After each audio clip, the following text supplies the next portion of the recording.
first workout for 2023 was announced. If you've been around since 2014, you've done this workout 9 years ago, and you already know what it feels like. If you haven't done this, this workout is not a sprint. So going into it, you want to make sure you're already warmed up and sweaty as you start the workout. So once you finish the row, you're not just punched in the face.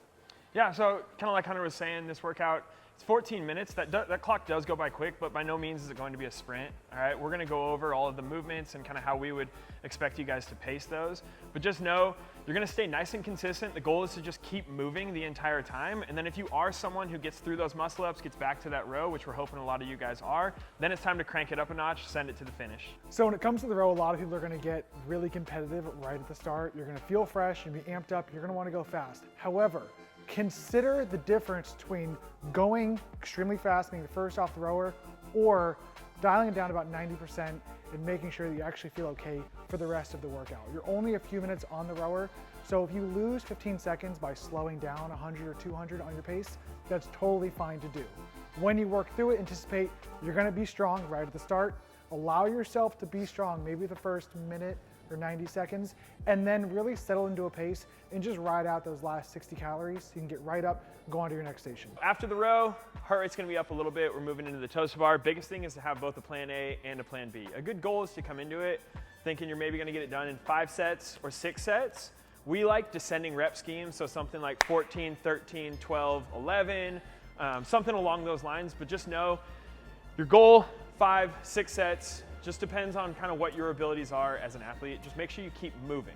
All right, coming up after the toes to bar, we're moving on to wall balls. CJ said it back in 2014. This is the easiest set of wall balls you will ever do in the open, and I believe Laza said the same thing after the open announcement, okay? We got 40 of them. You can go unbroken, but honestly, a quick break at 25, maybe going like 25, 15, you're not gonna lose any time there, and if it helps you go faster on the next movement, and especially for the muscle ups, not a bad thing to think of. Coming up after the wall balls, we're moving on to the power cleans, okay? Our recommendation here is gonna be quick singles. We've seen people try to touch and go, and a lot of times it ends up costing them on the muscle ups, okay?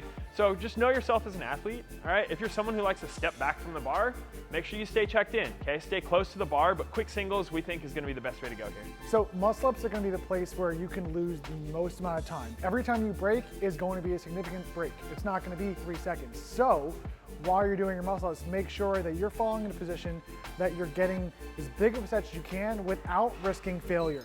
So right now, if you're feeling good, keep going. As soon as you start to grind a rep, come down and rest. That way you keep your breaks short, you have chalk that's really close to you, and then you're right back on the rings. Do not expect to feel great and do this in 2 sets for the majority of people. So be thinking, I'm going to be breaking a lot. How am I going to limit the amount of time I spend on the floor?